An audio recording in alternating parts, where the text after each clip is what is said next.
பிரம்மம்னு ஒண்ணு இருக்கு. அது ஒரு வஸ்துவா இல்ல, அது ஒரு பொருள், ரூபம் உண்டா? அதுக்கு கிடையாது. குணம் உண்டா? கிடையாது. பெயர் உண்டா? கிடையாது. சொன்னேல நீங்க என்ன சொல்றோம், ஏதோ நம்மளா ஒரு அபிமானத்தினால். ஆனா இருக்கான்னா இருக்கு. இருக்குங்கிறத எப்படி தெரிஞ்சுக்கலாம்னா சாஸ்திர யோனித்வாதுன்னு பிரம்மசூத்திரமே சொல்றது. இங்க வியாசர் என்ன சொல்றார்? பிரம்மசூத்திரம் ஆரம்பிக்கிறதேவும் ஜென்மாத்யஸ்யதா அப்படின்னு தான் ஆரம்பம். இந்த பாகவதமும் அதே பிரம்மசூத்திரத்தை வச்சுதான் ஆரம்பிக்கிறது. இந்த பிரபஞ்சம் இருக்கே, உலகம் இருக்கே, இத பாரு, இத வச்சிருந்து பிரம்மம் இருக்குங்கிறத கன்ஃபார்ம் பண்ணிக்கோங்க. கரண்ட் இருக்கா? லைட்டை போட்டு பார் அப்படின்னு சொல்றோம். கரண்ட் இருக்கான்னு தொட்டா பாக்குறோம்.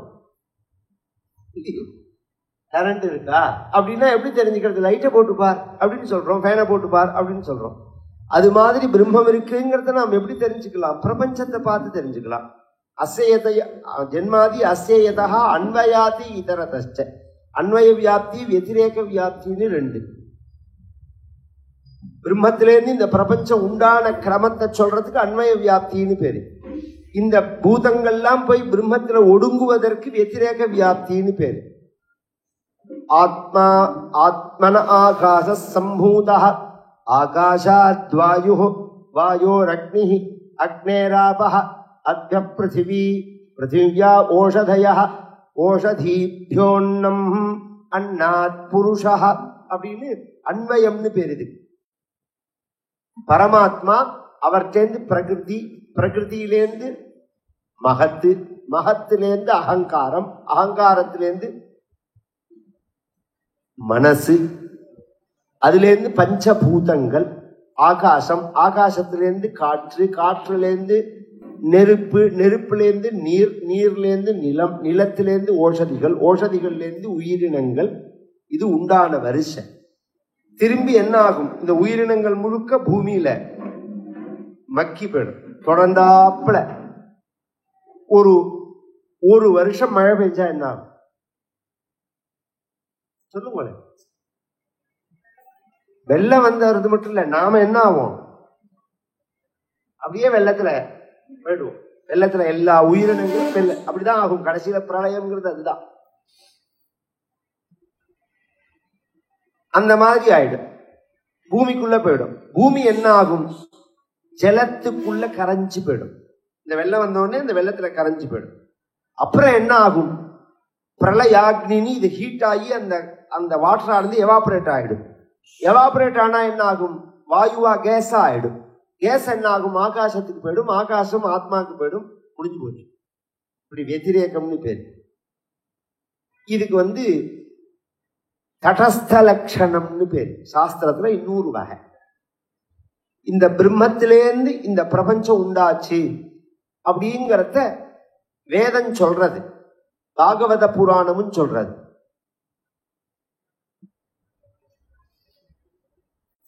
யதோ வா இமானி பூதானி ஜாயந்தே ஏன ஜாதானி ஜீவந்தி யத் பிரயந்தபிசம்பிசந்தி தத் விஜிஜ்ஞாசஸ்வ தத் பிரம்மேதி அப்படிங்கிறது வேதம். இந்த உயிரினங்கள்லாம் உலகங்கள்லாம் எதிலிருந்து உண்டாச்சோ, எதோவா இமானி பூதானி ஜாயந்தே ஏன ஜாதானி ஜீவந்தி, எதனால் இந்த உலகமானது ஜீவிச்சிருக்கோ அல்லது எதுல ஜீவிச்சிருக்கோ நிலை பெற்று இருக்கோ, எத்ரயந்தபிசம்பிசந்தி திரும்பவும் எதுல இந்த பிரபஞ்சமானது லயமாறதோ அதுக்கு பிரம்மம்னு பேரு.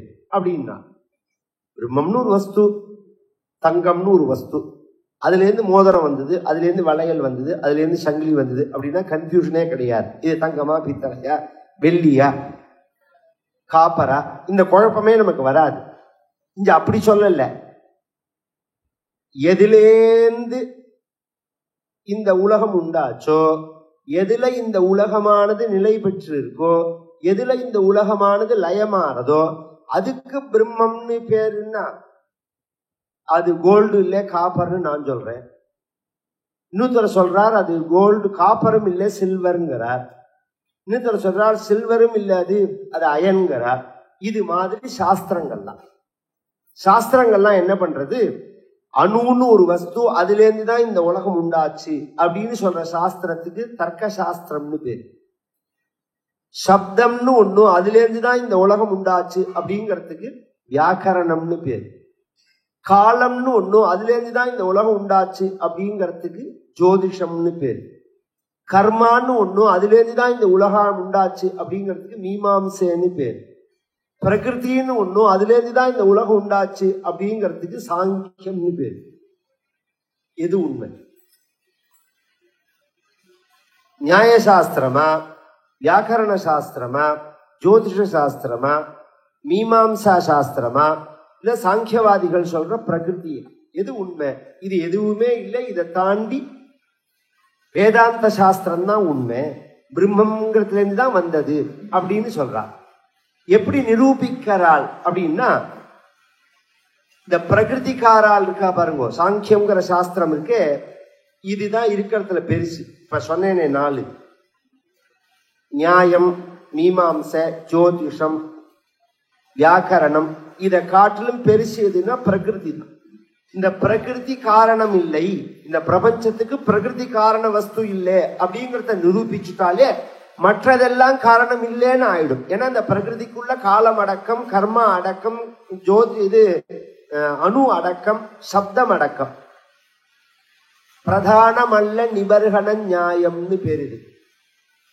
10 பேர் எதிர்த்தாப்புல நம்மளோட டீம், 10 டீம் இருக்கு.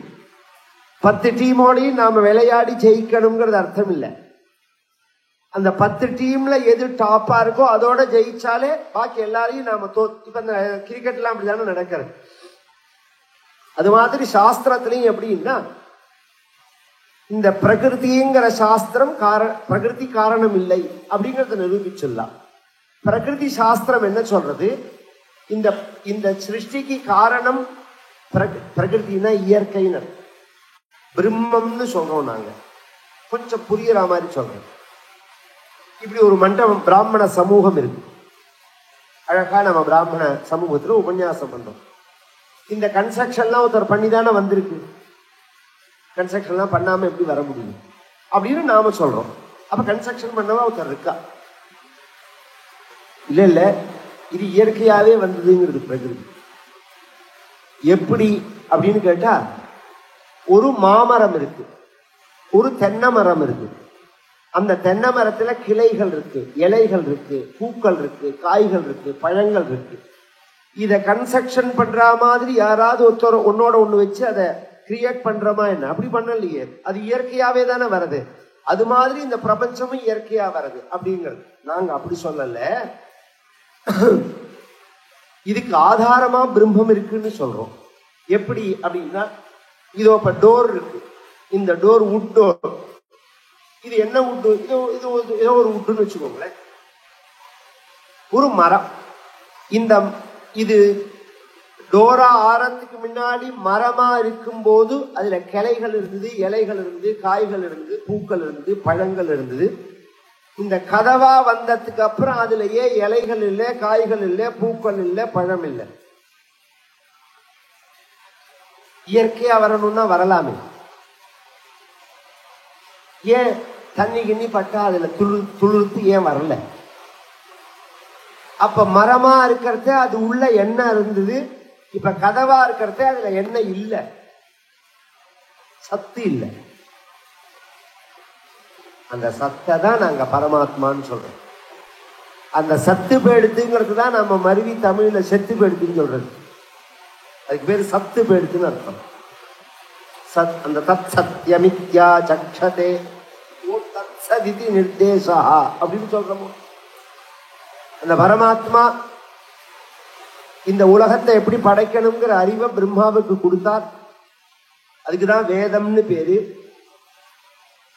அப்பேற்பட்ட சத்தியஸ்வரூபமான அந்த பரமாத்மாவை தியானம் பண்றோம்னு ஆரம்பிச்சு, சனகாதி மகர்ஷிகள்னு சில பேர் நைமிஷம்ங்கிற ஒரு இடத்துல சத்திரயாகம்னு ஒரு யாகம் பண்ணினா, அந்த யாகத்துல சூதர் அப்படிங்கிற ஒரு மகரிஷி வர அவர்கிட்ட சில கேள்விகள் கேட்கிறாய்வா.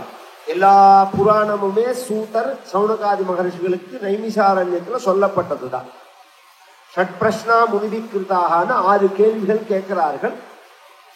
நிச்சயமாக ஸ்ரேயஸை கொடுக்கக்கூடியது எது, சகல சாஸ்திர சாரம் எது, கிருஷ்ணாவதாரம் பகவான் என்னத்துக்கு பண்ணினான், மற்ற அவதாரங்கள் என்னத்துக்கு பகவான் பண்ணினான், கிருஷ்ணாவதாரம் பண்ணி பகவான் எந்த தர்மத்தை ஸ்தாபிச்சான், கிருஷ்ணாவதாரம் பண்ணி பகவானால் ஸ்தாபிக்கப்பட்டதான அந்த தர்மமானது இப்ப எங்க இருக்கு, எதை பிடிச்சிருக்கு, தர்மக்கம் சரணங்கதா. இப்படி ஒரு 6 கேள்வி. அதுக்கு பதில் சொல்றதுக்காக சூதர் என்ன பண்றார், எழுந்து நமஸ்காரம் பண்ணினார் கங்கா தீரத்துல. முதல்ல சுகாச்சாரியாளுக்கு, அப்புறம்தான் வியாசருக்கு. எம் பிரௌரஜந்தம் அனுபேதமபேத கிருத்தியம் द्वैपायनो विरह कातर आजुहावे पुत्रेति तन्मयतया तरवोभिनेदुः तं सर्वभूत हृदयं मुनिमानतोस्मि. முன்னாடி சுகாச்சாரியால் ஓர்றார். உபநயனாதி சம்ஸ்காரங்கள்லாம் தோல்ல பூனெல்லாம் கூட இல்லை. பின்னாடியே வியாசர் துரத்தின்னு வரார். புத்ரா அப்படின்னு கூப்பிடுறார். அவர் பதில் சொல்லாம மரங்கள்லாம் ஏன்னு பதில் சொல்றது, உலகம் முழுக்க பதில் சொல்றது. அவர் பதில் சொல்லல. சர்வபூத ஹிருதயரா பிரம்மஜானியா அவர் இருக்கிறதுனால எல்லா உயிரினங்களும் அவருக்கு பதிலா பதில் சொன்னது. அப்பேற்பட்ட பிரம்மஞானியான அந்த சுகாச்சாரியால நமஸ்காரம் பண்றேன். அவரால் சொல்லப்பட்டது இந்த பாகவதம். ஸ்வானுபாவம் அகில ஸ்ருதி சாரம் ஏகம் அத்தியாத்ம தீபம் அதிதீர்ஷதாம் தமோந்தம். பொதுவா சாஸ்திரத்தை பேசணும், சுவானுபூதிய பேசணும். சுவானுபூதிய பேசுறேன்னு சாஸ்திரத்துக்கு விருத்தமா பேசக்கூடாது. சாஸ்திரத்தை பேசுறதே சுவானுபூதி இல்லாம பேசக்கூடாது. பொதுவாகவே தூக்கம் வரும். பாகவதம் கேட்டா நன்னா தூக்கம் வரும். ஏன்னா அதுல சொல்லப்பட்ட விஷயங்கள் அது மாதிரி மனசுக்கும் அப்பாற்பட்ட விஷயங்கள் அது. அப்படிங்கிறதே அதை புரிஞ்சுக்கணும்னு நாம் நினைக்கும் போது, ரொம்ப டீப்பான ஒரு விஷயத்தை திங்கிங் பண்ணும்போது மனசு அப்படியே தூங்கி போயிடும். இது பிரம்ம விஷயமா? சுவானுபவத்தை தான் சாஸ்திரத்தோட பேசணும். இதான் விஷயம். சுவானுபவம் இல்லாம சாஸ்திரத்தை பேசக்கூடாது. சுவானுபவத்தை சாஸ்திர விருத்தமாவும் பேசக்கூடாது. அப்படின்னா என்ன சார் அப்படின்னா, ஒருத்தன் ஞானத்தை அடையணும் அப்படிங்கிறதுக்கு சாஸ்திரம் ஒரு வழியை காமிக்கிறது. ரமண பகவான் அப்படின்னு எல்லாருக்கும் தெரியுமோ, அவர் எப்படி ஞானத்தை அடைஞ்சார், ஞானம் அவருக்கு வரத்துக்கு காரணமா இருந்தது எது, அவ்வளவு தூரம் வேண்டாம். ஸ்ரீதர சுவாமிகள் இருக்காலும் இந்த பாகவதத்துக்கு வியாக்கியானம் பண்ணின ஸ்ரீதரியம் வம்சீதரியம். அந்த ஸ்ரீதர சுவாமிகளுக்கு எப்படி ஞானம் வந்தது தெரியுமா? ஆந்திர பிரதேசத்துல கோதாவரியில ஒரு கிராமம் அவருக்கு.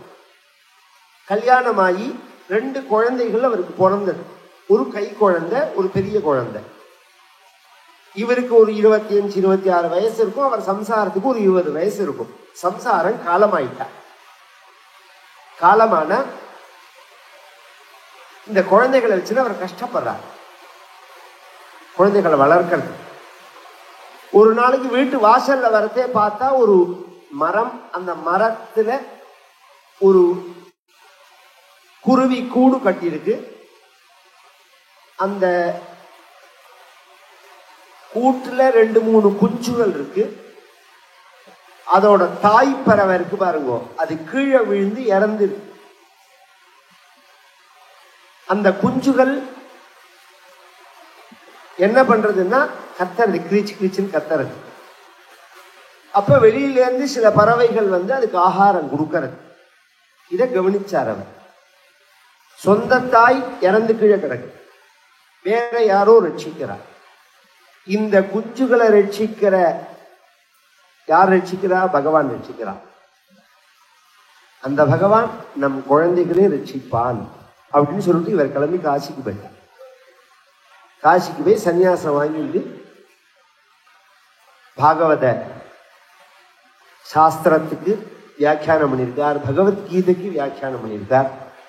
இன்னும் சிலதெல்லாம் பண்ணியிருக்கார் அவர்.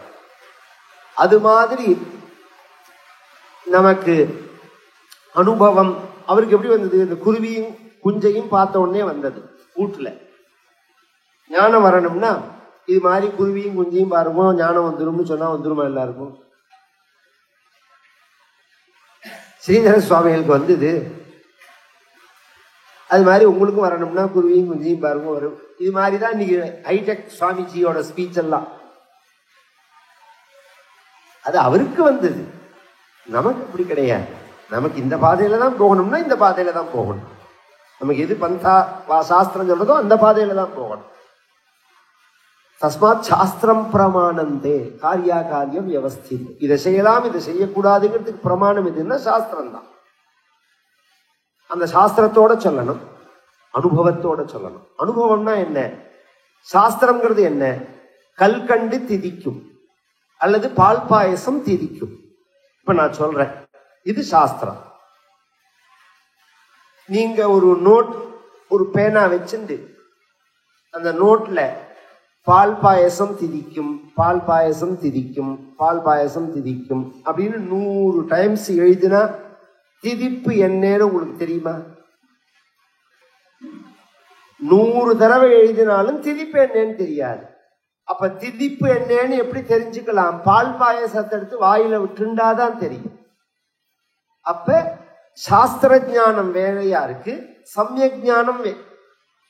இந்த நோட்ல எழுதுறதுக்கு சாஸ்திர ஞானம்னு பேரு, அல்லது நான் சொல்றேன் நீங்க கேட்கிற எல்லாம் அதுக்கு சாஸ்திர ஞானம்னு பேரு. சமயக் ஞானம்ங்கிறது பால் பாயசத்தை எடுத்து வாயில விட்டுக்கிறது. நாம எத்தனை படிச்சாலும் நமக்கு அது அனுபவத்துல வரணும் அப்படின்னு சொன்னா குரு கிருபையும் ஈஸ்வர அனுகிரகமும் இல்லாம அனுபவத்துக்கு வராது. அதனாலதான் இந்த ஞானத்தை அடையறதுக்கு யார நாம போய் அடையணும் அப்படின்னு நம்ம உபனிஷத்து நமக்கு உபதேசம் பண்றது அப்படின்னா பரீட்சலோகான் கர்மச்சிதான் நிர்வேதமாயான்னாத்ய கிருத கிருதேன தத் விஜயானார்த்தம் சஹா குருமேவ கச்சேது. குருவை போய் அண்டணும்னு சொல்லிட்டு அந்த குரு எப்படி இருக்கணும்னா சமித்பாணிகி ஸ்ரோத்ரியம் பிரம்மனிஷ்டம்னா 3 லட்சணம் சொல்றது. கர்மானுஷ்டான பூதரா இருக்கணும், சாஸ்திர ஞான சம்பத்த உள்ளவரா இருக்கணும், பிரம்மானுபூதி உள்ளவரா இருக்கணும், சாஸ்திரங்களை வாசிச்சிருக்கணும், அந்த சாஸ்திரங்கள் என்ன சொல்றதோ அந்த தர்மங்களை செய்யறவரா இருக்கணும், பிரம்மானுபூதியை அடைஞ்சவரா இருக்கணும். இந்த தகுதி இல்லாதவர்கிட்ட போனேன்னா உனக்கு அறகுறையாதான் சித்தி. அறகுறையா சித்திச்சா உதாரணம் எங்க ஆதிசங்கரர் ஒரு விஷயம் சொல்றார். அறகுறையா கர்மா சித்திக்காத ஞானத்தை தன் உபதேசம் வாங்கிட்டு அதை பின்பற்றணும்னு நினைச்சான்னா அவனுடைய சுதர்மத்தை விட்டுட்டு அவனுக்கு அது எப்படி பலிக்கும் அப்படிங்கும் போது ஒரு திருஷ்டாந்தம் சொல்றார். ஒரு பெரிய ரிவர், ஒரு நதி இருக்கு, அந்த நதியை பாஸ் பண்ணணும், தாண்டணும். பிரிட்ஜ் கிடையாது, ஒன்னும் போட்ல போலாம், இல்லைன்னா பழக்கம் உள்ளவா என்ன பண்ணுவா, சின்ன கட்டை மாதிரி வச்சுட்டு அதை பிடிச்சுன்னு நீஞ்சி போயிடுவா. அது மாதிரி இவன் நீஞ்சி போலான்னு பாக்கிறதே ஒரு கட்டை கிடக்கு, அந்த கட்டையை பிடிச்சின்னு மேல ஏறிட்டான். அந்த கட்டையும் நகர்றது என்னமோ முள்ளு முள்ளா குத்தரா மாதிரி இருக்கேன்னு பார்த்தா அது கட்டை இல்லை, முதலை. ஒரு முதலை. அது முதலைய பிடிச்சிருந்து நதியை தாண்ட முடியாது. முதலைய பிடிச்சவன் நதியை தாண்ட முடியாதுங்கிறது விஷயம் இல்ல. அக்கறை அண்ணண்ட சைடு போக முடியாதுங்கிறது இல்ல. முதலைய பிடிச்சிட்டா இந்த சைடு வர முடியாது. இதோ பிரஷ்டஸ் ததோ பிரஷ்டா. கர்மாவும் அவனுக்கு போயிடுத்து, ஞானமும் சித்திக்காது, அந்த மாதிரி நிலைக்கு போயிடுவான். அதனாலதான் சாஸ்திரங்கள்லாம் சாஸ்திரம் அறிஞ்சவர்கள் மூலமாக அதை பேசணும், கேட்கணும், அனுபூதி உள்ளவர்கள் மூலமா பேசணும் அப்படின்னு. அது மாதிரி உள்ளவர் சுவானுபாவம் அகில ஸ்ருதி சாரம். எல்லா வேதங்களுடைய சாரம் ஏகம், ஒண்ணு. பல விஷயத்தை சொல்லி கன்ஃபியூஸ் பண்ணாம ஒரு மார்க்கத்தை சொல்றது. அத்தியாத்ம தீபம் அத்திய தீர்ஷதாம் தமோந்தம். இருட்டான அஜானமான உள்ள நம்மளுடைய ஹிருதயத்துல ஞான தீபத்தை ஏற்றக்கூடிய சாஸ்திரமாக இது அமையறது. இத சம்சாரினாம் கருணையாக புராண குஹ்யம். ரொம்ப சூக்ஷ்மமான இந்த புராணத்தை கருணையினால வியாசாச்சாரியாருடைய புத்திரலான சுகாச்சாரியார் அவர் வாக்குனால சொன்னால் தம் வியாசசூனும் உபயாமி குரும் முனினா நாராயணம் நமஸ்கிருத்ய நரஞ்சைவ நரோத்தமம் தேவீம் சரஸ்வதீம் வியாசம் ததோ ஜெயமுதீரயேத். சௌனகாதிகள் கேட்கிறா, சுகர் நிர்குண உபாசகர். புராணங்கள்லாம் சகுண உபாசனத்தை தான் சொல்றது. அப்படின்னா என்ன? உருவ வழிபாடு, உருவமற்ற வழிபாடு ரெண்டு சொல்றோமோ நாம. இன்னைக்கு உலகம் முழுக்க எந்த மதத்தை எடுத்தாலும் ஒண்ணு உருவ வழிபாட ஃபாலோ பண்ற மதமா இருக்கும், அல்லது உருவமற்ற வழிபாடு. நம்ம ஹிந்து மதம் எதை சொல்றது? உருவ வழிபாட்டை சொல்றதா, உருவமற்ற வழிபாட்டை சொல்றதா? ரெண்டையும் தான் சொல்றது. உருவமற்ற வழிபாடு தான் உயர்வு. ஆனா அதற்கு நீ உருவ வழிபாட பிடிச்சுன்னு தான் போகணும். இந்த முதல் ஸ்லோகமே பட்டத்தி அதுதான் சொல்றார்.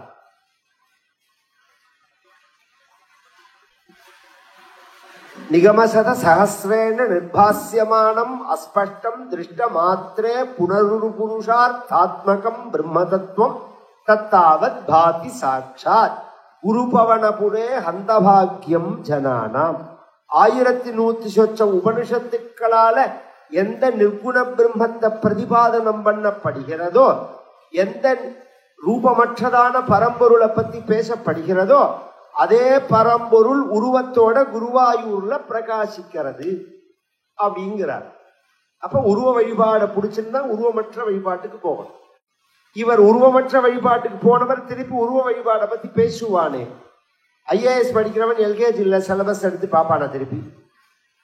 அது மாதிரி இது என்னத்துக்கு பண்ணினார் அவர்னா, இது அவ்வளவு ருச்சியா இருக்கிறதுனால, அவ்வளோ ஆனந்தமா இருக்கு. இந்த பாகவதம் மட்டும் அவ்வளவு ஆனந்தமா இருக்கு அப்படிங்கிறதுக்காக இதை யாருக்கு சொன்னார்? பரீட்சி சக்கரவர்த்தி. அவன் யாரு? பஞ்சபாண்டவர்களுடைய பேரன். அவன் எதுக்கு கேட்க வந்தான்? அவன் ஒரு சாபத்தான் அப்படிங்கறத அந்த சரித்திரத்தை சொன்னான். மகாபாரதத்தினுடைய பூர்த்தியில அஸ்வத்தாமாவினால் விடப்பட்டதான அந்த பிரம்மாஸ்திரத்தை உத்தரகுமாரியினுடைய கர்ப்பத்தில் உள்ள குழந்தை அதை அது எரிக்க அபிமன்யுனோட மனைவி அவர்.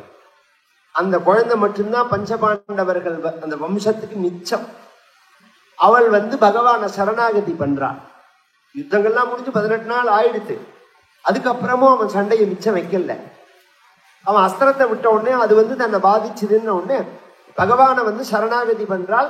இதுதான் பாகவதத்துல முதல்ல உத்தரகுமாரி பண்ற சரணாகதி. பாகி பாகி மகாயோகின்னே தேவதேவ ஜகத்பதே நான்யந்தொதபயம் பஷ்யே யத்ர முர்த்யுः பரஸ்பரம் அபித்ரவதி மாமீஷே சரஸ்தப்தாய சோமஹான் காமம் தஹது மாம் நாதா மாமே கர்ப்போ நிபாத்யதாம்.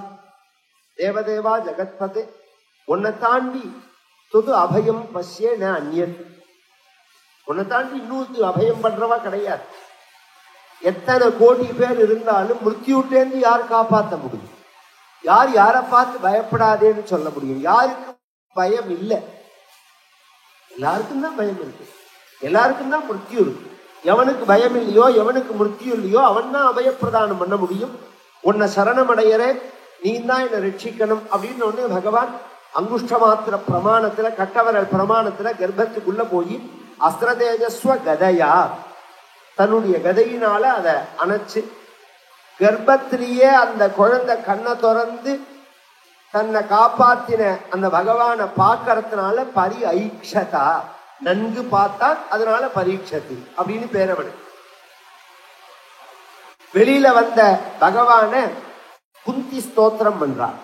தன்னோட வம்சத்தை காப்பாத்தினதை பார்த்துட்டு குந்தி ஸ்தோத்திரம் பண்றார். கேவலம் பகவத் குண அனுவர்ணன பிரதானம் பாகவத சாஸ்திரம் பிராரிப்சுஹு அப்படின்னு ஸ்ரீதர சுவாமிகள் இதுக்கு இன்ட்ரடக்ஷன் கொடுக்கிறார் பாகவதத்துக்கு.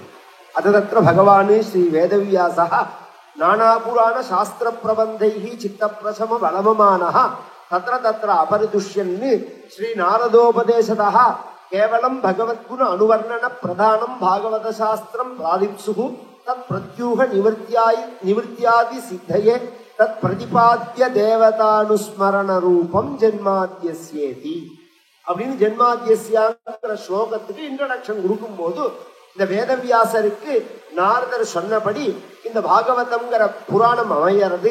இதுல என்ன சொல்லப்பட்டிருக்கு அப்படின்னா, கேவலம் பகவத் குண அனுவர்ணன பிரதானம். திரும்ப திரும்ப திரும்ப பகவானுடைய குணங்களை தான் இது வர்ணிக்கும். இந்த பாகவதம் முழுக்க எடுத்து பார்த்தா பகவத் குணம் தான் இருக்கும். அதுல முதல் ஆரம்பம் இந்த குந்தி ஸ்துதி. குந்தி ஸ்துதியில் ஆரம்பிச்சா மார்க்கண்டேய ஸ்தோத்திரம் பரியந்தம் பாகவதம் முழுக்க எடுத்து பார்த்தோம்னா ஸ்தோத்திரம் தான், முழுக்க ஸ்தோத்திரம் தான். குந்தி ஸ்தோத்திரம் பண்றா, பகவான நமஸ்காரம் பண்ணினாள். ஃபர்ஸ்ட் பகவானுக்கு அத்தை குந்தி, அத்தை எனக்கு நீ நமஸ்காரம் பண்ணலாமா அப்படின்னு பகவான் கேட்டான். அதுக்கு அவ சொன்னா, யாருக்கு யாரா அத்தைன்னு, இந்த மாதிரி அத்தை மருமா இது மாதிரி ரிலேஷன்ஷிப் எல்லாம் சொல்லிட்டு என்னெல்லாம் நீ எத்தனை நாளைக்கு ஏமாத்த போற கிருஷ்ணா, நீ யாருன்னு தெரிஞ்சுதானே நான் நமஸ்காரம் பண்றேன். நமஸ்யே புருஷம் ஆத்யம் ஈஸ்வரம் பிரகிருதே பரம் அலட்சியம் சர்வபூதானாம் அந்தர்பகிரவஸ்திதம் மாயாஜவனிகாச்சன்னம் அஜ்ஞாதோக்ஷஜமௌயயம் ந லக்ஷ்யசே மூடதிருஷா நட்டோ நாட்யதரோ யதா ததா பரமஹம்சானாம் முனீனாம் அமலாத்மனாம் பக்தி யோக விதானார்த்தம் கதம் பஷ்யேம ஹி ஸ்த்ரியः கிருஷ்ணாய வாசுதேவாய தேவகீ நந்தனாய ச நந்த கோபகுமாராய கோவிந்தாய நமோ நமः. நமः பங்கஜநாபாய நமः பங்கஜமாலினே நமः பங்கஜநேத்ராய நமஸ்தே பங்கஜாங்க்ரயே.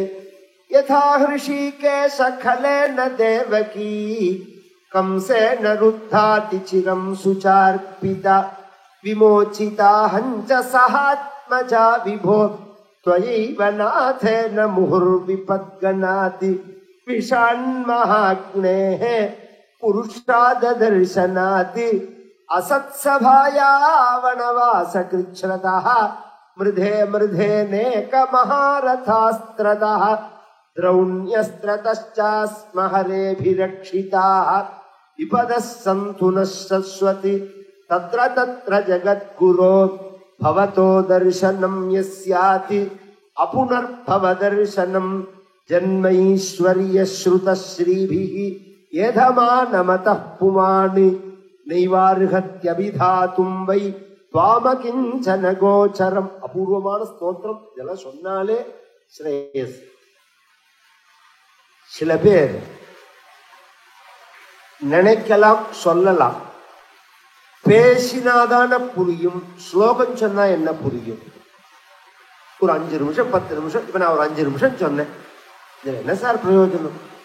பேசினா மாதிரி பட்டிமன்ற மாதிரி பேசினே இருந்தா ஜிலு ஜிலுன்னு இருக்கும், கலகலன்னு இருக்கும், சிரிப்பா இருக்கும். சிரிப்பா சிரிக்கும், அதுதான் இந்த பேச்சுக்கு என்ன பஞ்சம்?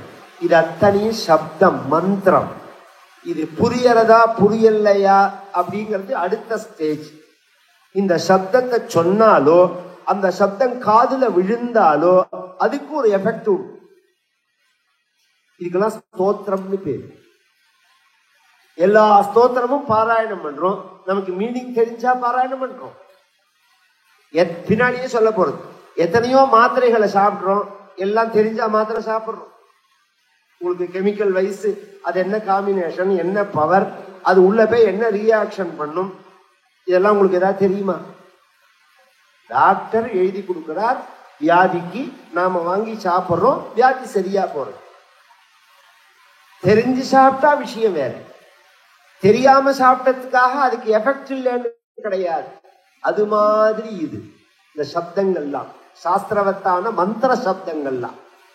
இத சொன்னோம்னா அதுக்கு தனி சக்தி உண்டு, காதுல விழுந்தாலே சக்தி உண்டு. அதுதான் நம்ம பெரியவர்கள்லாம் காமிச்சது. அதனால அதை நம்ம விடவே கூடாது. குழந்தைகளுக்கெல்லாம் சின்ன வயசுல 3 வயசுல 4 வயசுல சுக்லாம்பரதரம் விஷ்ணும் சசிவர்ணம் யா குந்தேந்து துஷா இதெல்லாம் சொல்லி வைப்பாங்க. அது பாட்டுக்கு நம்மளோட போறதே வரதே சொல்லிக்கிட்டே இருக்கும்.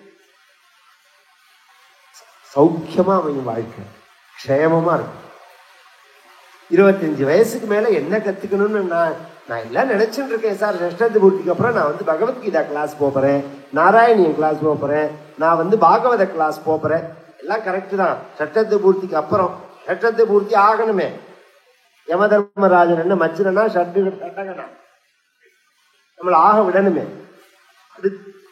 படுத்துண்டா காலத்தால எழுந்திருக்கிறதே நிச்சயம் கிடையாதுங்கிறதுக்காக தான் தமிழ்ல பொழைச்சு கடந்தாம்பா. பொழைச்சு கடந்தா நாளைக்கு இருப்போங்கிறதே கன்ஃபார்ம் கிடையாது. அப்படி இருக்கிறத நம்ம எப்படி அப்புறம் பண்ணலாம்ங்கிறது. கிரகீத இவ கேசேஷு மிருத்யுனா தர்மமாச்சரே அப்படின்னு சாஸ்திரம். இப்படி கைய வச்சு இந்த போலீஸ்காரன் தள்ளுவான் மத்தியில, அது மாதிரி யம தர்மராஜன் கை வச்சதா நினைச்சுண்டு நாராயணான்னு சொல்லு. தர்மத்தை செய்ய அப்புறம் செய்யலாம்னு நினைக்காத, நாளைக்கு செஞ்சுக்கலாம் அப்படின்னு நினைக்காத அப்படின்னு சாஸ்திரம் சொல்றது. ஸ்தோத்திரம் சொன்னா பகவான் அனுகிரகம் பண்ணினான். பஞ்சபாண்டவர்கள் ஐஷன் பகவான் நேர பீஷ்மர் இருக்கக்கூடியதான குருக்ஷேத்திரத்துக்கு வரார். பீஷ்மரை பார்க்கிறான். பீஷ்மாச்சாரியால் பஞ்சபாண்டவர்களுக்கு ஆசீர்வாதம் பண்றார். பல தர்மங்களை உபதேசம் பண்றார். கடைசியில பீஷ்மாச்சாரியால் அவர்களை பார்த்து பகவான் கேட்கிறார், பஞ்சபாண்டவா கேட்கிறா, உங்களுக்கு ஏதாவது மனசுல சங்கல்பம் இருக்கா அப்படின்னு. கிடையாதுங்க. இதிமதி உபகல்பிதா வித்ருஷ்ணா, சங்கல்பமே கிடையாது. இந்த மதி இருக்கே, இந்த மதினா இதிமதி, தன்னோட புத்தியை சொல்றார் அவர். உபகல்பிதா வித்ருஷ்ணா அப்படி சொல்லிவிட்டு இருக்குன்னா, ஏன்னா கடைசி காலத்துல ஏதாவது மனசுல ஆசை இருந்தா அந்த ஆசையை நிறைவேற்றணும். உங்களுக்கு ஏதாவது ஆசை இருந்தா சொல்லுங்க, அதை நான் நிறைவேற்றறேன்னு பஞ்சபாண்டவா சொன்னா, உங்களால முடியாது, இது ஒரு காணி அப்படின்னு அந்த பகவானை காமிக்கிறார். பகவான் அப்படி முன்னாடி வந்து நின்னான். நான் என்ன செய்யணும்னு கேட்டான். நீ இப்படி நிற்கணும், இந்த உடம்ப நான் இப்ப விட போறேன், உன்னை பார்த்துட்டே நான் விடணும். சதேவதேவோ பகவான் பிரதீக்ஷதாம் கலேபரம் யாவதிதம் ஹினோம்யஹம் பிரசன்னஹ சாருணலோச்சலோல்லசதி முகாம்புஜோ தியானபதச்சதுர்புஜः தேவதேவோ பகவான் பிரதீக்ஷதாம் இதம் கலேபரம் ஹினோமி சுவாதந்திரியமபி தரிசயதி. ஸ்ரீதர சுவாமிகள், இந்த உடம்ப நான் இப்ப விட போறேன்னு ஒருத்தரால சொல்ல முடியுமா? அதான் இந்த கேள்வி. விடுறவா விடுறேன்னா சொல்லுவா, ஐயோ என்ன பிடிச்சி யாரோ இழுக்கிறானேம்பா, யாரோ அங்க நிக்கிறான் பாரு, கருப்பா நிக்கிறான் சேப்பா நிக்கிறான், அவனை விரட்டு. உயிர் போற சமயத்துல இந்த மாதிரி பேத்தெல்லாம் வரும். அது மாதிரி சொல்லுவாளே தவிர, நான் இந்த உடம்ப விடுறேன், பை பை டாடா அப்படின்னு சொல்லிட்டா கிளம்புவா. சுவாதந்திரியம், இது சட்டை. வாசாம்சி ஜீர்ணானி யதா விஹாய, இது ஒரு சட்டை. இதை கழட்டி போட்டுட்டு போயிட்டே இருக்கும். ஏன்னா இது வந்து பழசா போயிடுது, இது நமக்கு இனி யூஸ் கிடையாது. அது மாதிரி கழட்டி போட்டுட்டு போறேன், உன்னை பார்த்துட்டே நான் உயிரை விடணும், இந்த சரீரத்தை தியாகம் பண்ணணும் அப்படின்னு சொல்லிட்டு ஸ்தோத்திரம் சொல்றார். இதிம திருபகல்பிதா வித்ருஷ்ணா. இதுக்கு பீஷ்மஸ்தவராஜம்னு பேரு. இரண்டாவது ஸ்தோத்திரம் இது பாகவதத்துல. பகவதி சாத்வத புங்கவே விபூம்னி ஸ்வசுகமுபகதே கொச்சித் விஹர்த்தும் பிரகிருதிமுபேயுஷி யத்பவ பிரவாஹ திரிபுவன கமலம் தமாலவர்ணம் ரவிகர கௌரவராம்பரம் ததானே வபுரலக குலாவிருதானனாப்ஜம் விஜய சகே ரதிரஸ்து மே அனவத்யா யுதிதிரகரஜோ விதும்ர விஸ்வக்வசலுலித ஸ்ரமவார்யலங்கிருதாஸ்யே மம நிசிதசரைர் விபித்யமானத்வசிவிலசத்கவசஸ்து கிருஷ்ண ஆத்மா.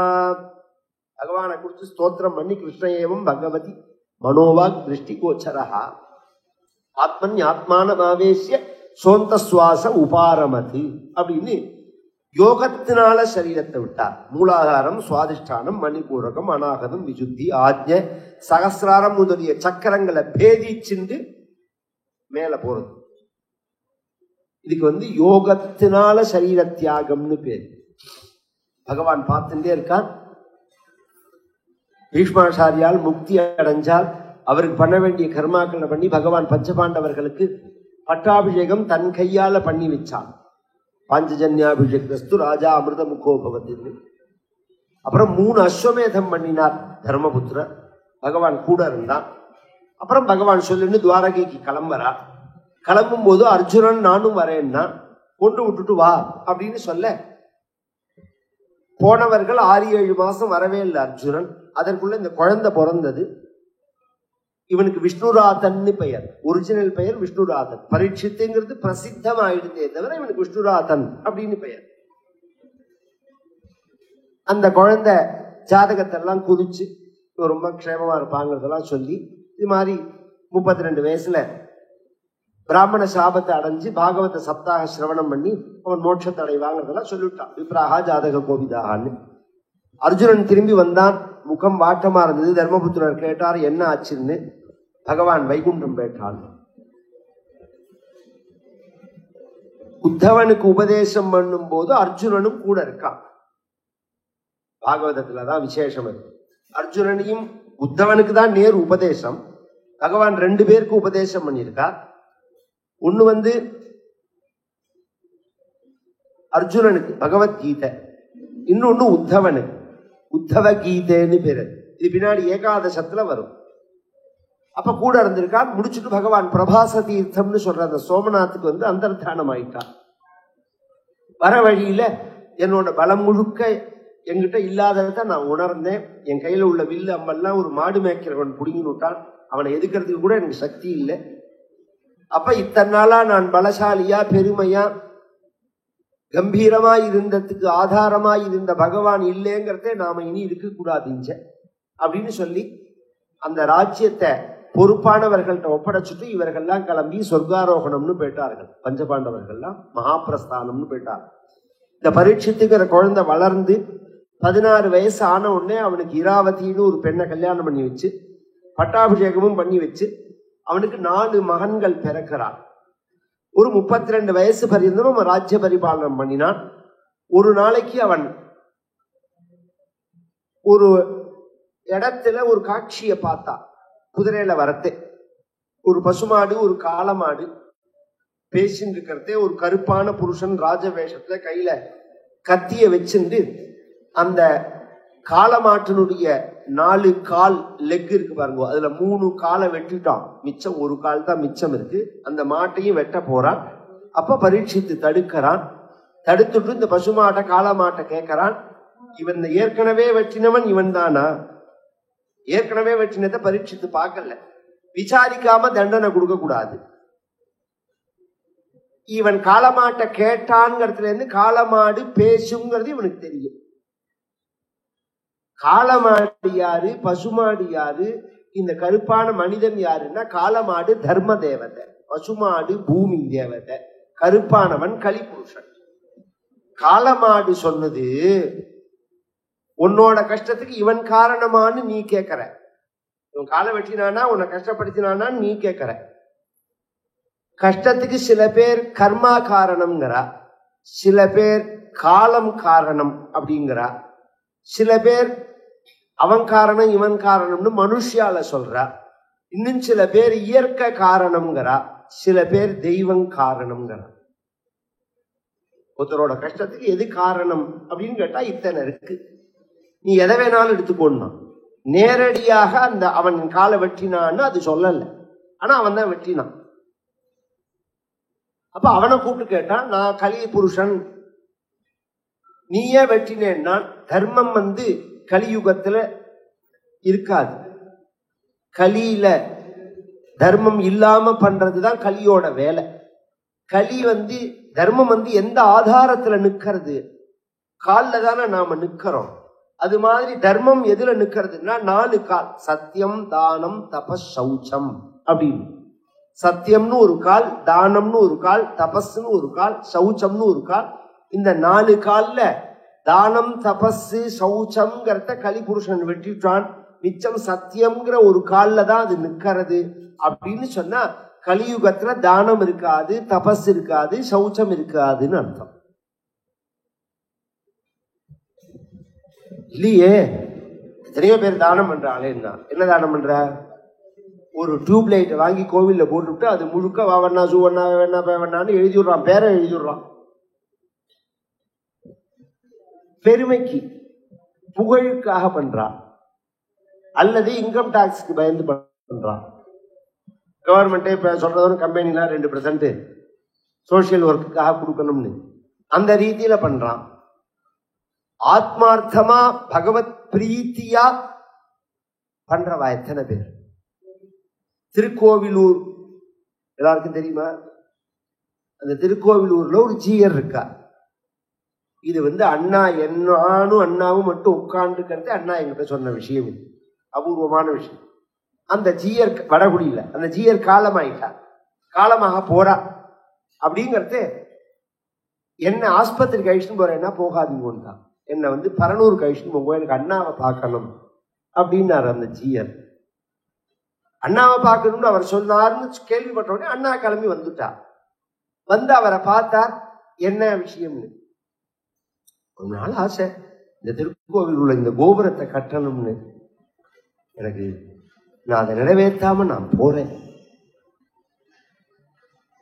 அத உங்கள்கிட்ட தெரிவிக்கணும்னு தோணினது. உங்களோட சங்கல்பம் என்ன? எனக்கு சொன்னேன்னா பகவத் கிருபை. அது நீங்க என்ன ஆசைப்படுறீங்களோ அதை நிறைவேற்றி வைன்னு எனக்கு உத்தரவு போட்டா போறோம் அப்படின்னு சொன்னா அவர் அந்தர்தானம் ஆயிட்டா. 2 விஷயம் சொன்னா, இன்னொரு விஷயம் வேற விஷயம். இந்த கோபுரத்தை சொல்லிட்டு போயிட்டா. கோபுரம் கட்டுறது கோடிக்கணக்கான ரூபா. அந்த கோடிக்கணக்கான ரூபா அண்ணா அண்ணாவோட சுபாவம் என்னன்னா, ஒருத்தரை கூப்பிட்டு 1 ரூபா கொடுன்னு சொல்ல மாட்டார். ஒருத்தர்கிட்ட 1 ரூபா கேட்டு அண்ணாக்கு பழக்கமே கிடையாது. ஆனா அண்ணாவோட மனசறிஞ்சு பக்தால் பண்ணுவா. இந்த மாதிரி ஒரு கைங்கரியம் பண்ணணும்னு தெரிஞ்ச உடனே வந்துருவா எல்லாருமே. அது மாதிரி பண்ணி அசாதாரணமா அந்த கோபுரம் கட்டினா அண்ணாதானே கட்டியிருக்காரு. அண்ணாதான் காரணம். அந்த கோபுரம் வரத்துக்கு அண்ணாதான் காரணம். எல்லாரும் என்ன பண்ணுவா, அண்ணா வைஷ்ணவே மேல கோபுரத்து மேல ஏறி உட்காந்து வச்சு, இப்ப கும்பாபிஷேகம்லாம் நடக்கிறது முன்னாடி நம்ம மூஞ்சி டிவியில தெரியணும் அப்படின்னு தானே நிற்போம் நாம. அண்ணா என்ன தெரியுமா பண்ணினார்? 2 தெரு தாண்டி ஒருத்தராத்து மாடியில நின்று கும்பாபிஷேகத்தை பார்த்துட்டு அப்படியே கிளம்பிட்டு, இந்த பக்கமே வரல, கும்பாபிஷேகம் நடக்கிற இடத்துக்கே வரல அண்ணா.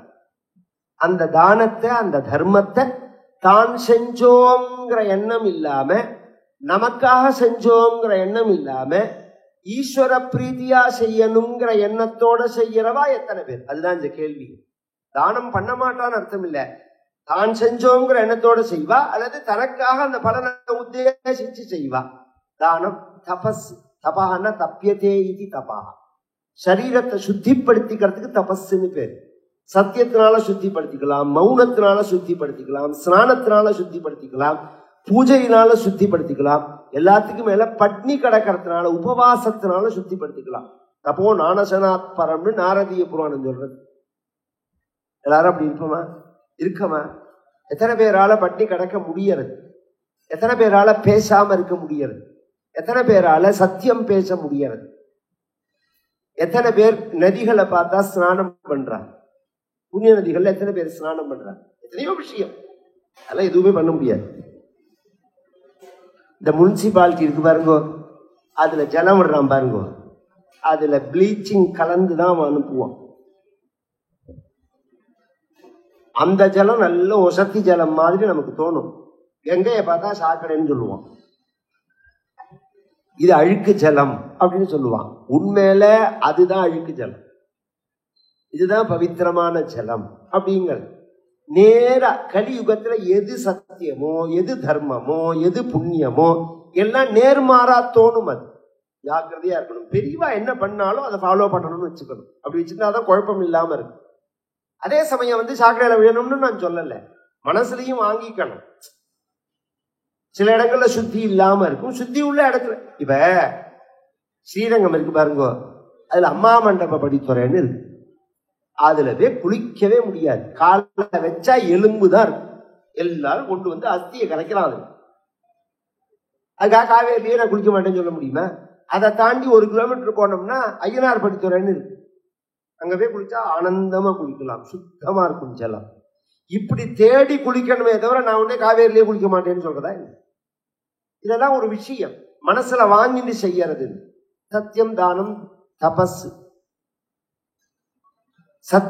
சௌச்சம், ஆச்சாரம் கிடையவே கிடையாது. ஆச்சாரமே கிடையாது. ஆச்சாரம்ங்கிறதெல்லாம் சும்மா பேச்சுக்குதான். ஒரு காலத்துல எல்லாம் எங்க தாத்தா காலத்துல அப்படின்னா என்னன்னு சொல்லிட்டு போறேன். காத்தோட மடிசாறு கட்டின்னு பஞ்சாட்சர உபதேசம் வாங்கிண்டு அஷ்டாட்சர உபதேசம் வாங்கிண்டவா கையால சமைச்சாதான் எங்க தாத்தா சாப்பிடுவார். மடிசாறு கட்டிக்கணும், அஷ்டாட்சர பஞ்சாட்சர உபதேசம் வாங்கிண்டவாளா இருக்கணும். அடுத்தது எங்க அப்பா காலம் வரது இந்த அஷ்டாட்சர பஞ்சாட்சரத்தை விட்டுட்டா, மடிசாறு கட்டின்னு சமைச்சா சாப்பிடுவேன் அப்படின்னா. இப்ப என் காலத்துல பிராமணா சமைச்சா போரும்னு. அடுத்து கொஞ்ச நாள் போச்சுன்னா சாப்பாடு கிடைச்சா போறோம்னா எடுத்துப்பேன். நம்ம யாரையுமே குறை சொல்ல முடியாது, அந்த நிலைக்கு போயாச்சு. உலகத்தோட சூழல் அப்படிதான் இருக்கு. அப்ப என்ன பண்ணணும்னா சுத் வியாதிஷ்ட நிவர்த்தியதாம் ஆச்சாரியால் சொன்னாலும் சாப்பிடாம இருக்கு. பேசுறதெல்லாம் நல்லா இருக்கும், தவிர பிராக்டிகலுக்கு நல்லா இருக்காது. அப்ப என்ன பண்ணணும்னா அதுல ஆவலா விழுந்து விழுந்து சாப்பிட்றதுக்கு விழா பசிக்காக மட்டும் சாப்பிடணும். நமக்கு என்ன பசியோ அந்த பசியை நிவர்த்தி பண்ணிக்கிற அளவோட நிறுத்திக்கணும். அது ஏதோ 2 கவலம் 3 கவலம் சாப்பிடணும் அப்படிங்கிற எண்ணத்தோட. அது மாதிரி யார் இருக்கும் நம்ம? இது மாதிரி எத்தனையோ விஷயம் இருக்கு. இதெல்லாம் சொல்லி கலி புருஷன் இத ஹதம் பண்றத பார்த்துட்டு பரீட்சித்து கலி புருஷனை வதம் பண்ண போக அவன் சொன்னான், சரணாகதி பண்ணினான், என்னை வதம் பண்ணாதேன்னு. நம்ம என்னோட காலம் இது கலியுகம் அப்படிங்கறது, என்ன நீ வதமும் பண்ணக்கூடாது, என்ன நீ விரட்டவும் கூடாது, என் காலத்துல என்ன வேலை செய்ய விடணும் நீ. அதுக்கு பரீட்சித்து சொன்னான், நீ எல்லா இடத்துலயும் இருக்கக்கூடாது, 5 இடத்துலதான் நீ இருக்கலாம். தியூதம் பானம் ஸ்திரிய சூனாஹ யத்ரா தர்மஸ்சதுர்விதா புனஷ்ச யாச்சமானாய ஜாதரூபமதா பிரபு. சூதாடுற இடத்துல இருக்கலாம், மத்தியபானம் பண்ற இடத்துல இருக்கலாம், மாம்சத்துல இருக்கலாம், விலை மாதர்கள்ட்ட பிராஸ்டியூட் கேள்ட்ட இருக்கலாம், இதுக்கெல்லாம் காரணமான அதர்மமான பணத்துல இருக்கலாம். இந்த 5 இடத்துல தான் இருக்கலாம். கலியுகத்துல இந்த 5ம் வர்ஜியம், பஞ்சசீலம்னு பேர். தன் கலியால பாதிக்கப்படக்கூடாதுன்னா தியூதம் பண்ணக்கூடாது, பானம் பண்ணக்கூடாது, மாம்சம் சாப்பிடக்கூடாது, பரஸ்திரீ கமனம் பண்ணக்கூடாது, அநியாயமான ஆர்ஜித சம்பாத்தியம் கூடாது. இந்த 5 விஷயத்தை சொல்லி கொள்கையை பிரகடனப்படுத்திட்டான் பிரபஞ்சம் முழுக்க. இனிமே இதுதான் சட்டம்னு. இப்ப ரொம்ப பேர் கேட்பா, அந்த காலத்துல மாம்சம் சாப்பிட்டாலே போனாலே வந்தாலேன்னு. அதெல்லாம் வாஸ்தவம் தான். அந்த காலத்துல மாம்சம் சாப்பிட்டான்னா அவன் சாப்பிட்றதுக்கு நீ சாப்பிட்றது ஒண்ணு. எப்படின்னா அந்த காலத்துல சத்திரியர்கள் வேட்டையாடி மாம்சம் சாப்பிடுவார்கள், யுத்தத்துல வேலை செய்தவர்கள் மாம்சம் சாப்பிடுவார்கள், ஒரு கால் பிராமணர்களே சாப்பிட்டு இருந்தார்கள் அப்படின்னு எங்கேயாவது புராணங்கள்ல இருந்ததுன்னா அது யாக யஜ்ஞங்கள்ல உபயோகப்படுத்துற விஷயமா இருக்கும். இங்க நீ அப்படி இல்லையே. ஒரு காலத்துல நாமளே கவனிச்சோம்னா தெரியும். நம்ம காலத்துல உள்ள மாற்றத்தையே சொல்றேன். கிராமங்கள்ல கிராம தேவதைகளுக்கு பலி கொடுத்து கிடா விருந்துன்னு வைப்பா, ஆட்டை சமைச்சு போடுவா. அது மாதிரி நாள்ல தான் அந்த மாம்சமே சாப்பிடுவாவா. அபிராமனாலே சொல்றேன், தினம் சாப்பிட மாட்டா. இன்னைக்கு அப்படியா இருக்கு? இப்ப ஒரு 50 வருஷத்துல எவ்வளவு மாற்றம். தினம் வந்து இறங்குறது. எல்லா ஹோட்டல்லையும் மாம்சம் இல்லாத ஹோட்டலே கிடையாது. அப்ப நம்ம புத்தி எப்படி மாறி போயிடுது. அதனால அதை வர்ச்சியம் பண்ணினா. இன்னொரு சமயம் பரீட்சித்து வேட்டையாட போகும்போது பசிதாக மிகுதியினால ஒரு முனிவருடைய ஆசிரமத்துல போய் கூப்பிடுறான். அவருக்கு சமீகர்னு பேரு.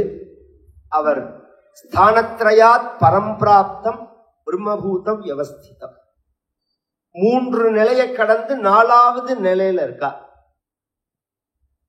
ஜாகிரத், சொப்னம், சுஷுப்தின்னு பேரு. இது நம்ம எல்லாருக்கும் பழக்கம் உண்டு. நம்ம முழிச்சுன்னு இருக்கிறது ஒரு நிலை, தூங்கிறது கனவு காண்டு தூங்கிறது ஒரு நிலை, கனவும் இல்லாம ஆழ்ந்த உறக்கத்துல இருக்கிறது ஒரு நிலை. இது நம்ம எல்லாருக்கும் பழக்கம் உண்டு. 4வதான நிலைக்கு துரியாவஸ்தைன்னு பேரு, அதுக்கு சமாதின்னு பேரு. அப்படின்னா என்ன சார்? இந்த 3வது நிலை சொன்னேன் பாருங்க, ஆழ்ந்த உறக்கம். படுத்துட்ட உடனே நன்னா தூங்கி போயிடுவோம். விழிச்சுன்னு பார்த்தா காத்தால 8 மணியா இருக்கும். மணி 8 ஆயிடுதா, படுத்துனதுதான் எனக்கு தெரியும் அப்படிங்கிறான். நன்னா தூங்கினேன் அப்படிங்கிறான். ஒரு 10 மணி நேரம் 12 மணி நேரம் தூங்கினோங்கிற அந்த சுகத்தை அவன் எப்ப புரிஞ்சுக்கிறான்? தூங்கி எழுந்துட்ட அப்புறம். தூங்கறதே அவனுக்கு தெரியல. எல்லாம் லயமாயி, எந்த விகாரமும் இல்லாம ஆத்மால லயமாயி அவன் அந்த ஆனந்தத்துல இருக்கிறத அப்ப அவன் அனுபவிக்கல, முழிச்சுட்ட அப்புறம் அனுபவிக்கிறான். பார்த்தேலா, அதை அப்பயே அனுபவிச்சா அதுக்கு சமாதின்னு பேரு. இந்த அளவுதான் இதை சொல்ல முடியும். இதுக்கு 4வது நிலைன்னு பேரு. அதுல இருக்கார் அவர். அவரை கூப்பிட்டு எனக்கு தாகமா இருக்குன்னா அவர் எழுந்திருக்கல. இவனுக்கு நம்மளை பார்த்த உடனே தூங்குறார் போல இருக்கு. சில பேருக்கு போன் பண்ணி நான் குருவாயூர் வரேன்னா நான் ஊர்ல இல்லை என்று வருவேன். நான் ஊர்லயே இல்லை அப்படின்பா. எல்லாரும் இல்லை, நான் வரேன்ன உடனே இந்த 4 பேர் வந்திருக்கா. எங்க ஆத்துலதான் தங்கணும், எங்க ஆத்துலதான் தங்கணும்னு பொம்பாயில இருந்தும் இதுல இருந்தும் வந்து நான் கடைசியில் அங்க தங்கல்ல. எல்லாரையும் அப்படி சொல்லல, அப்படி வரவாலும் உண்டு. சில பேரை கவனிச்சேன்னா நான் ஊர்லயே இருக்க மாட்டேன் அப்படின்னு ஒரே வார்த்தையில முடிச்சிருவா. அது மாதிரி இவர் என்னமோ விருப்பம் இல்லாம கண்ண மூடின்னு இருக்கார் போல இருக்கு அப்படின்னு நினைச்சு இது பொய்யா நிஜமானு பார்க்கணுங்கிறதுக்காக இப்படி திரும்பி பார்க்கலாம். போராத காலம்னு ஒன்று இருந்ததுன்னு வச்சுக்கோங்க, எல்லாம் சேரும். பக்கத்துல செத்த பாம்பு ஒண்ணு கடந்தது. தனுஷ்கோட்டியா, இவன் வில்லு இருக்கு பத்தில, அதோட நுனியால அப்படி எடுத்து அவர் கழுத்துல போட்டான். பாம்பு பார்த்தா பயம் கலைஞ்சு போயிடும் தபஸ். அது நிஜமான தபஸ். அது ஆலங்குடி பெரிவாள்னு ஒரு மகான். சுவாமிமலை பக்கத்துல ஆச்சார்புரம்னு ஒரு ஊர். ஏதோ ஒரு ஊர் சம்திங் ஞாபகம் இல்லை. அங்க சப்தாகம் பண்ணுவார் ஆலங்குடி பெரிவா. சப்தாகம் பண்ணும் போது அண்ணா சொன்ன கதை என்ன விசேஷம்னா, இப்ப நான் குஷன் போட்டு உட்கார்ந்து இருக்க மத்தியில இது மாதிரி இல்லாம ஒரு பலகா போட்டு உட்கார்ந்து பெறவர். இவர் பாகவதம் ஆரம்பிச்ச உடனே அங்கேருந்து பெரிய நல்ல பாம்பு ஒண்ணு வரும். உடனே முத நாளைக்கு எல்லாரும் பயந்து போயிட்டா. பேசாம இருக்கும்னா பெரியவா, பயப்படாதீங்க அப்படின்னா. அது நேர வந்தது இந்த பலகாய்க்கு அடியில அப்படி சுருண்டு படுத்துன்றது. 3 மணி நேரம் பெரியவா கதை சொல்லி முடிச்ச உடனே எழுந்துட்டு அது பாட்டுக்கு போயிடும். இது மாதிரி தினம் வரும். தினம் வரும், பலகாய்க்கு அடியில படுத்துக்கும் கதை சொல்லும் போது. கதை முடிஞ்ச உடனே எழுந்து போயிடும். எல்லாரும் பயப்படுவாளா பாம்பை கண்டு? பயப்படுறவாளுக்கு பயம் இருக்கும். பொதுவாவே உலகத்துல நம்மால அதுக்கு பயம் இல்லைன்னா அது நம்மளை பார்த்து பயப்படாது. இதான் அடிப்படை விஷயம். நம்மால அதற்கு பயம் இல்லைங்கிறது அது உணர்ந்துடுதுன்னு வச்சுக்கோங்களேன், அது நம்மளை பார்த்து பயப்படாது. ஒத்தருக்கு ஒத்தர் பயத்தினாலதான் பிரச்சனையே. அது நம்மளை கடிச்சிருமோன்னு நமக்கு பயம், நம்மள அவன் அடிச்சிருவானோன்னு அதுக்கு பயம். அதனால யார் முந்திக்கிறாங்கிற மாதிரி. இவர் என்ன பண்ணினார், அந்த தபஸ் கலையில என்னன்னு இவன் கிளம்பி போயிட்டான். அந்த பாம்பு கிடக்கிறது. இவனோட அந்த சமீகருக்கு ஸ்ருங்கின்னு ஒரு பையன், அவனோட ஃப்ரெண்ட் எல்லாம் அவனை பார்க்க வந்தான். அவ அப்பா கழுத்துல பாம்பு இருக்கு. அவன் எங்க இருக்கான்னா கௌசிகிங்கிற நதியில சமித்து பொறுக்க போயிருக்கான்ங்கிறது தெரிஞ்சுன்னு அங்க போய் அவனை பார்த்து உங்க அப்பா கழுத்துல பாம்பு கிடந்தது பார்த்தேன்ன உடனே அவன் ஞான திருஷ்டியில யாரு இந்த பாம்பை போட்டான்னு பாக்குறான். இந்த சிசிடிவி கேமராவை ரிவர்ஸ்ல போட்டு பாக்குற பிளே பேக்ல நம்ம அது மாதிரி ஞான திருஷ்டியில பாக்குறான். அவனுக்கு தெரியறது இவன் தான் போட்டான் அப்படிங்கிறது தெரிஞ்ச உடனே இந்த ராஜாவை சபிக்கிறான். ஏன் அப்படின்னா, என்ன எண்ணத்துல நீ போட்ட? ஒருத்தன் தப்பு பண்ணினா அவனை தண்டிக்கிறது ராஜா. அந்த பயம் இருந்தா தப்பு பண்ண மாட்டான். ராஜாவே ஏன் தப்பு பண்றான்? தன்னை தண்டிக்கிறவன் ஒருத்தரும் கிடையாது. அப்போ ஒன்னு தண்டிவம் இருக்கு அப்படின்னு இன்றையில இருந்து 7வது நாள் விஷப்பாம்புக்கெல்லாம் டாப்பா இருக்கிற அரசனா இருக்கிற தட்சகன்கிற பாம்பு உன்னை கடிக்கட்டும் அப்படின்னு சபிச்சுட்டு தன் அப்பா பார்க்க போல அழ இவனுடைய அழுகையினால அவர் தவம் கலைஞ்சு, நீ ஏன் அழற, உங்க கழுத்துல பாம்பு இருக்கு, ஒரு ராஜா போட்டுட்டு போயிட்டான், அவனை சபிச்சேன்னு உடனே நீ ஏன் சபிச்ச, அவன் பண்ணது சின்ன தப்பு தானே, இந்த பாம்பை எடுத்து போட்டுட்டு நாம போய் ஒரு ஸ்நானம் பண்ணினா முடிஞ்சு போச்சு. அவன் சின்ன தப்பு, நீ பண்ணினது பெரிய தண்டனை, நீ போய் அவன்கிட்ட சொல்லு. ஏன்னா அது தர்மமான பரம்பரை, அந்திம காலத்தை நம்புற பரம்பரை. இதெல்லாம் நம்ம மனசுல வாங்கிக்கணும். திரும்ப திரும்ப எல்லாருக்குமே சொல்றேன். எனக்கு வேண்டிய ஒருத்தருக்கு உடம்பு சரியில்லை, ஒரு பிரதான ஆஸ்பத்திரியில அவரை சேர்க்கிறா, பெரிய ஆஸ்பத்திரி, பேரை சொன்னா எல்லாருக்கும் தெரியும். அந்த ஆஸ்பத்திரியோட பார்ட்னர் எனக்கு வேண்டியவர். அவர்கிட்ட சொன்னேன். அவர் ஒரு நிமிஷம் சாமி, அவர் ஒரு செட்டியார், அவர் நான் விசாரிச்சுட்டு உங்களுக்கு சொல்றேன்னு சொல்லிட்டு விசாரிச்சுட்டு, சாமி இவங்க அவர் கொஞ்சம் சீரியஸா இருக்கார், இந்த வைத்தியம் பண்ணி அவர் பிழைப்பார்னு எனக்கு தோணல, அதனால நம்ம மதம் ஹிந்து மதம், நீங்க வீட்டுக்கு அழிச்சும் போக சொல்லுங்க, இல்லைன்னா அவங்க இங்க வச்சு வசூல் பண்ணிட்டே இருப்பாங்கன்னாரு. நம்ம மதம் ஹிந்து மதம், வீட்டுக்கு அழிச்சும் போய் ஒரு நல்ல விளக்கு ஏற்றி ராமநாமா சொல்லி நாராயணா நாராயணா சொல்லி ஒரு கஞ்சி கொடுத்து ஒரு பாலை கொடுத்து, அப்பா அம்மா என்ன பெருசா 90 வயசுல நீ அதுக்கு மேல வைத்தியம் பண்ணி என்னது பெருசா பெருட்டுட போற, பக்கத்துல இருந்துன்னு பகவான் நாமா சொல்லி ஒரு பாராயணம் பண்ணி எதையாவது ஒண்ணு பண்ணாலாவது அவளுக்கு நல்ல கதி கிடைக்கும். கொண்டு போய் ஆஸ்பத்திரியில வச்சு ஐசியூல வச்சு யாரையும் பார்க்காம ஏதோ பயத்துல ஏதோ நினைவுல அவ ஜீவன் போறது பெரிய பாவம் இல்லையா? நாம அப்படி பண்ணலாமா? நாம பயந்துன்னு பண்றோம். அதை அவ பொழைக்கணுங்கிறதுக்கு இல்ல, நம்மளால முடியாது, நம்மளால ஆத்துல வச்சுன்னு பாத்துக்க முடியாது அப்படிங்கிற மாதிரி நாம பண்றோம். இது பண்ணக்கூடாது. நீ போய் அவன்கிட்ட சொல்லுன்னு உடனே அவர் கிளம்பி வரான். பரீட்சித்துக்க சொன்னான். பரீட்சித்தும் அதற்குள்ள ஸ்நானம் பண்ணிட்டு தான் பண்ண தவற உணர்ந்தான். மஹீபதி ஸ்வத தத்கர்ம கர்ஹ்யம் விசிந்தயன்னாத்மகிருதம் சுதுர்மனாஹ அஹோமயா நீச்சமனாரியவத் கிருதம் நிராகசி பிரம்மணி கூட தேஜசி அத்யைவ ராஜ்யம் பலமிருத்த கோஷம் பிரகோபித பிரம்ம குலானலோ மே தஹத்வபத்ரஸ்ய புனர்னமே பூதி பாபீயசீதீர்த்விஜ தேவகோப்யஹ யாவைலசச்னீ துளசி விமிஸ்ர கிருஷ்ணாங்கிரிரேன்வப்யதிகாம்புநேத்ரீம் புனாதி லோகானுபயத்ர சேஷானி கஸ்தாம் ந சேவேத மரிஷ்யமானஹ தம்மோபயாதம் பிரதியந்து விப்ராஹ கங்கா ச தேவி திருத சித்தமீஷ யுகோபதிருஷ்ட குஹகஸ்தக்ஷகோவா தசத்வலங்காயத விஷ்ணுகாதாஹ.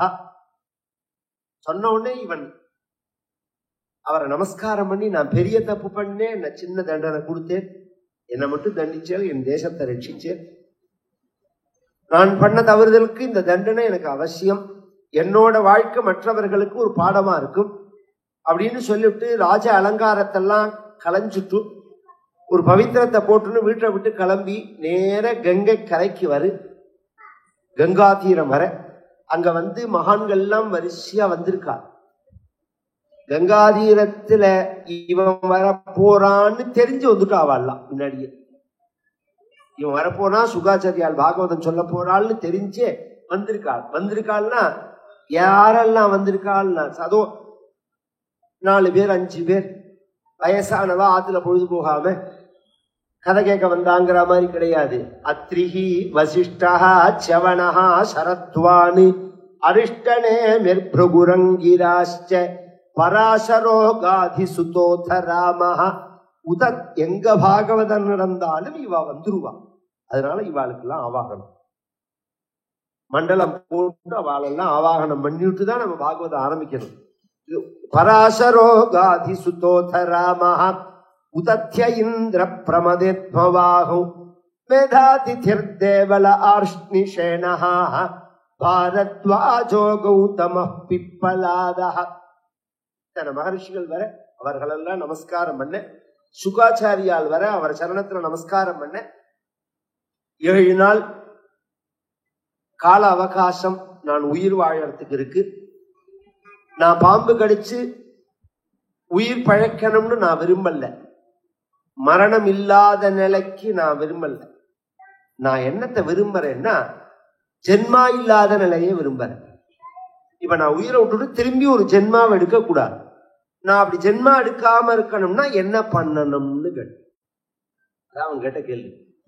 7 நாள் டைம் இருக்கு, திரும்பவும் நான் பிறக்காம இருக்கணும்னா என்ன பண்ணணும் அப்படின்னா சுபாச்சாரியார் சொன்னால் வரியா நேஷத்தே பிரஷ்னா. நீ கேட்ட கேள்வி ரொம்ப உயர்ந்த கேள்வி. ஆனா இப்ப மணி 8 ஆயிடுது. நாளை